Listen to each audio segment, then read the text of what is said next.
Période de down versus période de haute vibration, de haute énergie. Souvent, je vous fais, les amis, des vidéos sur le fait d'accepter que il puisse y avoir des périodes où on se sente pas bien, parce que, en fait, nous, on est des êtres cycliques, tout comme les cycles qui existent dans la nature. Ben, il y a l'été, il y a le froid, il y a le chaud, il y a l'hiver. euh, il y a les cycles menstruels pour les femmes, il y a des moments où on est plus sensible, plus fragile que d'autres. Il y a des moments où on va avoir de très très beaux résultats, de hauts résultats, et il y a des moments où on va avoir des résultats qui vont chuter. Euh, eh bien, on a aussi des moments où émotionnellement, on se situe au niveau très très haut, où on se sent super bien, en joie, on a envie de faire des câlins à tout le monde. Et il y a des moments où on a envie de dire fuck à tout le monde, où la tête des gens ne nous revient pas, ou bien on a juste envie de se clouer au lit parce que on n'a pas envie de faire autre chose. Et bah alors, parfois, ça peut être lié à notre manière de nous alimenter, parfois pas du tout. Donc, dans ces moments-là, acceptez, accueillez que, euh, déjà acceptez, comprenez, prenez conscience qu'il existe des moments où on peut ne pas être bien. Après, ça ne veut pas dire que qu'il faut, comment dirais-je, qu'il faut rester dans cette situation absolument, tout comme ça ne veut pas dire qu'il faut absolument en sortir. Quand je dis accueillir cette situation, c'est apprenez à comprendre que déjà c'est tout à fait normal que ça arrive, et, laisser le processus se diffuser petit à petit.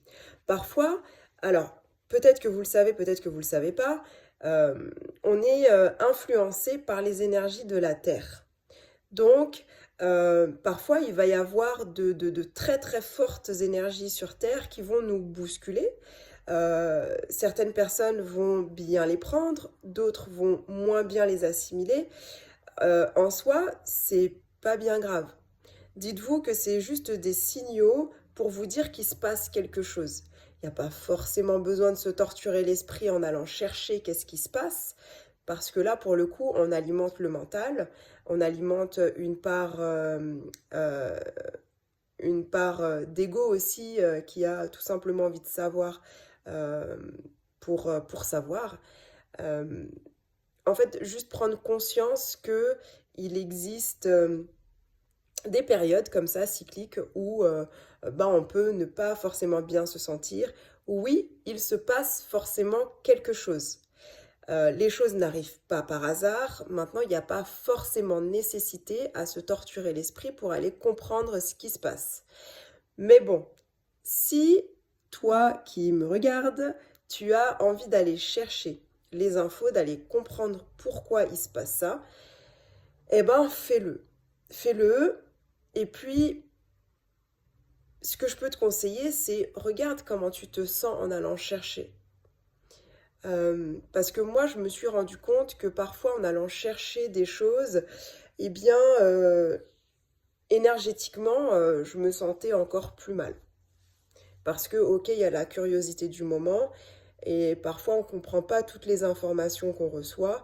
À un moment donné, c'est bien de lâcher prise. Donc lâcher prise, ça veut dire, ok, c'est là. Un peu, je vais vous donner l'exemple des mulots. À la maison, on a accueilli un mulot. Mon chat, il allait zigouiller un mulot. Et mes loulous, ils ont eu le temps de voir ce mulot et on l'a gardé. Et quand j'ai regardé la symbolique du mulot, en fait, le mulot, c'est un symbole de résilience. Donc euh, c'est l'être qui accepte son sort. Donc, quand je me suis renseignée sur la symbolique du mulot, je me suis dit, ben, c'est purement ce que moi j'ai aussi besoin de faire, et ce que pour beaucoup de personnes, on a besoin de faire. Être résilient et accepter que finalement une situation est telle qu'elle est. Ça ne nous empêche pas de garder le sourire, d'être positif et de se dire que la situation va se décanter à un moment ou à un autre. Parce que euh, une énergie est toujours en mouvement. En fait, la vie, c'est du mouvement, la vie, c'est du cycle. Ça va en haut, ça va en bas, ça va en haut, ça va en bas.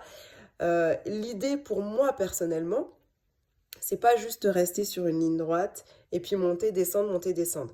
Moi, mon objectif, personnellement, pour vous le partager, c'est monter, descendre un petit peu, monter, descendre un petit peu, monter. Vous voyez, rester sur une ligne croissante tout en acceptant le fait que parfois il puisse y avoir des downs. Et, euh, et pour moi, c'est le jeu de la vie. C'est comme ça que la vie se passe. Et dans la santé, eh bien, c'est aussi, pour ma part, comme ça. En grande majorité du temps, je suis en très très bonne santé.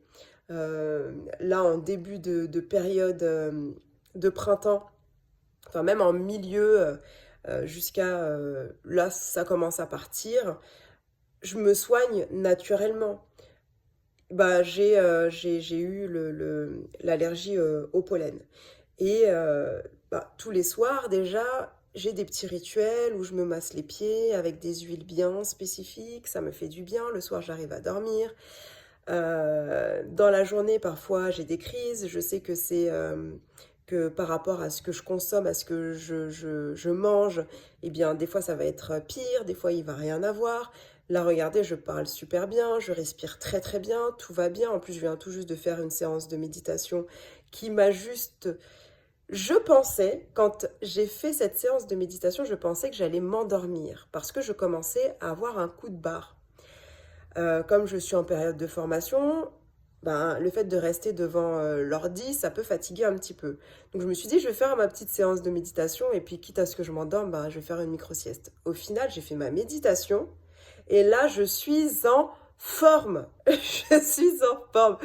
D'où la raison pour laquelle je vous fais cette vidéo. On a tous des hauts et des bas. Qu'est-ce que, euh, qu'est-ce que vous faites quand vous êtes dans le bas? Comment vous vous sentez? Est-ce que vous fuyez en fait cette partie-là? Quand vous êtes dans le haut, est-ce que vous arrivez à prendre conscience que vous êtes dans le haut de ce que vous faites qui est bon, etc., etc. L'auto-analyse, c'est hyper important. L'auto-analyse, c'est primordial parce que euh, c'est simple et facile de critiquer les gens, de voir ce que les gens font et ne font pas. En revanche, quand on n'a pas cette auto-analyse, eh ben, on a du mal à se voir nous. Et surtout, quelque chose que je dis très souvent, c'est que l'extérieur, c'est le miroir de soi-même.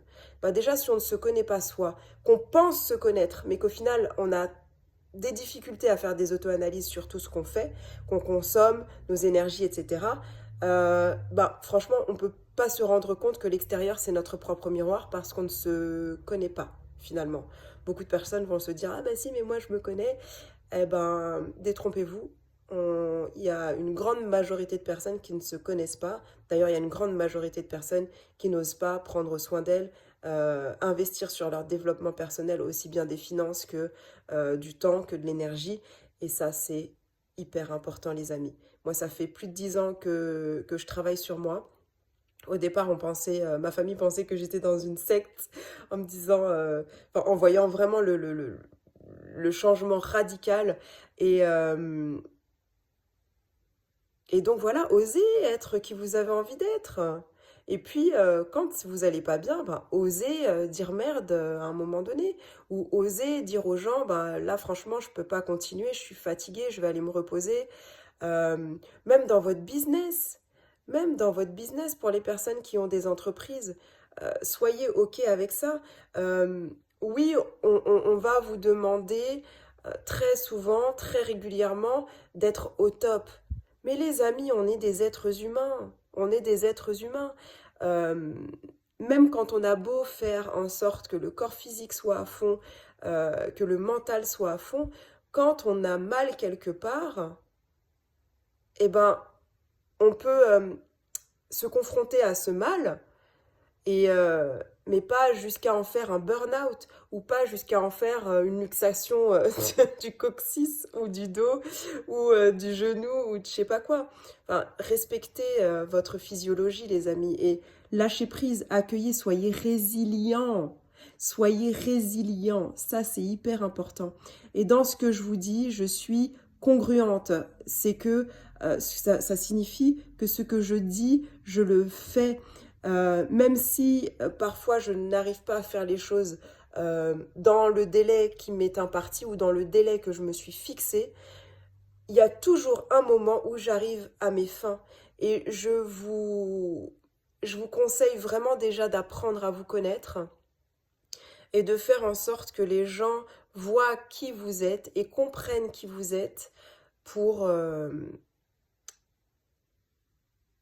pour que vous aussi vous soyez à l'aise dans qui vous êtes, à travers qui vous êtes. Voilà, je veux pas faire trop long.